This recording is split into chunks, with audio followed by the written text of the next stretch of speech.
You've been lied to about timing. They told you to start early. Start young. Figure it out by 25 or you're already behind. And you believed it. You looked at founders in their 20s building billion-dollar companies. You looked at athletes peaking at 28. You looked at prodigies and thought, that window already closed for me. But here's what nobody told you. Some of the most dominant people in history didn't start until most people were already giving up. They didn't start early, they didn't start on time, they started late. And that's exactly why they won, not in spite of the delay. Because of it, there's a hidden advantage built into starting late that almost nobody talks about. And once you see it, you'll realize the years you think you wasted, they were building something you couldn't see. This isn't a motivational speech. This is a pattern. And by the end of this video, you'll understand exactly why waiting until 40 might be the smartest thing you ever did. Let's start with someone you've probably never thought of as a late bloomer. Vera Wang spent her entire 20s and 30s as a fashion editor. She wasn't designing anything. She was watching, observing what worked, what didn't, what brides actually wanted versus what designers thought they wanted. At 40, she opened her first bridal shop. Within a decade, she was the most recognized name in bridal fashion on the planet. She didn't succeed despite starting at 40. She succeeded because 17 years of watching gave her something no young designer had a mental library of what was missing. Now look at Samuel L. Jackson. Most people think he came out of nowhere in Pulp Fiction. He didn't. He'd been acting for over 20 years before that role. Small parts, forgettable roles, decades of being nobody. He landed his breakout at 46. But here's what those decades gave him: a presence, a rhythm, a delivery that no 5-year-old actor could fake. The struggle wasn't wasted time. It was training that didn't look like training. Julia Child didn't publish her first cookbook until she was 49. Before that, she worked in advertising, then intelligence during the war. Then she moved to France and just started cooking. No formal training in her 20s. No childhood dream of becoming a chef. She came to food late, with fresh eyes and zero industry habits. That outsider perspective is exactly what made her cookbook revolutionary. She wrote for normal people because she remembered what it felt like to be one. Now here's one most people misread. Ray Kroc was a milkshake machine salesman for 30 years. 30 years. Traveling the country, visiting restaurants, watching owners make the same mistakes over and over. At 52, he walked into a small burger joint in San Bernardino run by two brothers named McDonald. He didn't invent the food, he didn't invent the system, he saw what the brothers couldn't, that their system could scale nationally. 3 decades of watching restaurant owners fail gave him the one thing the McDonald brothers didn't have: pattern recognition at scale. And then there's Charlie Munger. Munger didn't become truly wealthy until his 60s. Before Berkshire, he went through a brutal divorce, lost a son to leukemia, and lost an eye to a failed surgery. By the time he partnered with Buffett, he had decades of pain, reading, and cross-disciplinary thinking stacked up. He didn't just bring money to the table, he brought a mind that had been quietly compounding for 40 years. Buffett said Munger pushed him from buying cheap businesses to buying great ones. That shift made them tens of billions.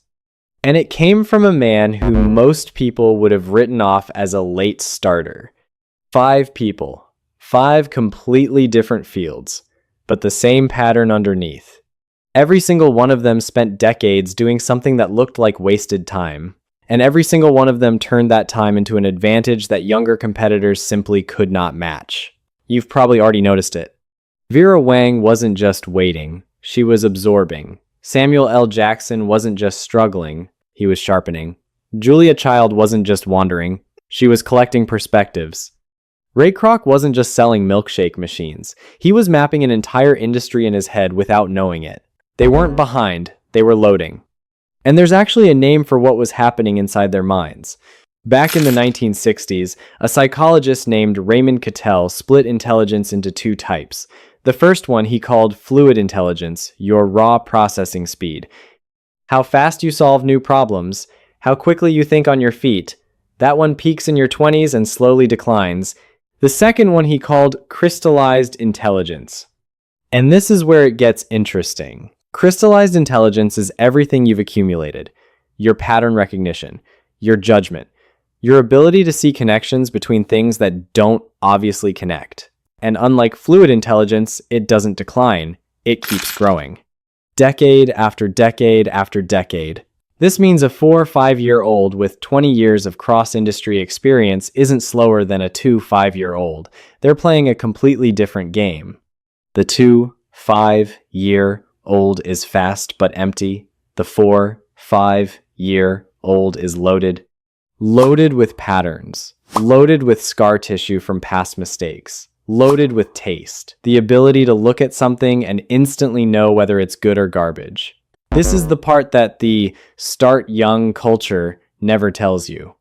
Speed is a young person's advantage, but depth is a late starter's weapon. And in complex fields, business, writing, leadership, strategy depth wins almost every time. The problem is, most people never use this advantage. Not because they don't have it, but because they've been convinced it doesn't exist. And this is where it gets personal. Because the biggest danger isn't starting late. The biggest danger is believing the story that you already missed your window. Think about it. You've spent 10, 15, maybe 20 years building something.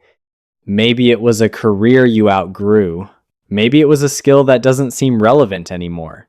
Maybe it was just surviving jobs you hated, industries that bored you, years that felt like they went nowhere.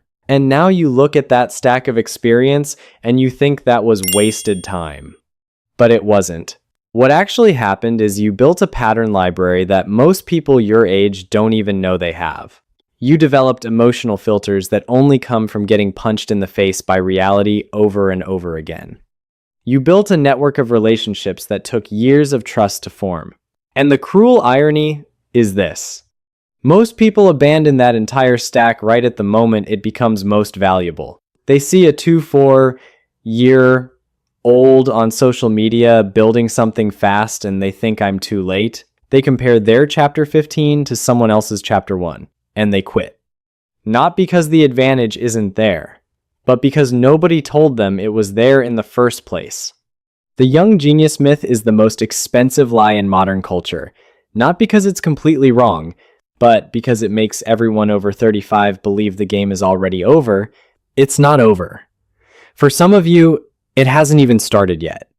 And what you're carrying right now, that messy, imperfect, cross-disciplinary stack of experience, is exactly the thing that gives you an edge. No